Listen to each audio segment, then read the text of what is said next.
میکس بای فوری میکس. شدم اهل نااهلی وقتی به اراده بی ظرفیتم توده تو دست بچه ها چسبید. رشد کردم ولی فهمیدم باید یا خودکشی بکنم یا کشته بشم. واسه امثال من یا جنگ یا مرگ، اینو زد تو صورتم رخ گشته شهرم.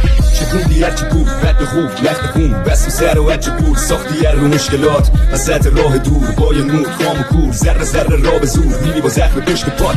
خیلی تجربه ها سرش دادم بذار تا زوخ این زمونه خیلی چیزا رو به من یه جا آموخت. به من آموخت که موسیقی بی نوا و آواره پول تو درس نیست تو بی سواد به خیابونای لعنتی این مردو کرده کله خر شب تا صبح میکنه زندگی رو دست به سرش. اما خب توقع زیاد داره اپ سر نداشتش مرامو یاد گرفته اپ در شب و سر میزنه به آسمون میبینه یکی گیره چو پوچه یکی اضاف مونده واسه نون این نسمون واسه هر کی یه ستاره داره. میکس بای فوری میکس.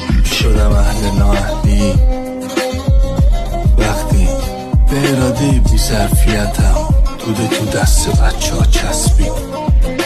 رشد کردم ولی فهمیدم باید یا خودکشی بکنم یا کشته بشم. واسه امثال من یا جنگ یا مرگ، اینو زد تو صورتم رخ گشته شهرم.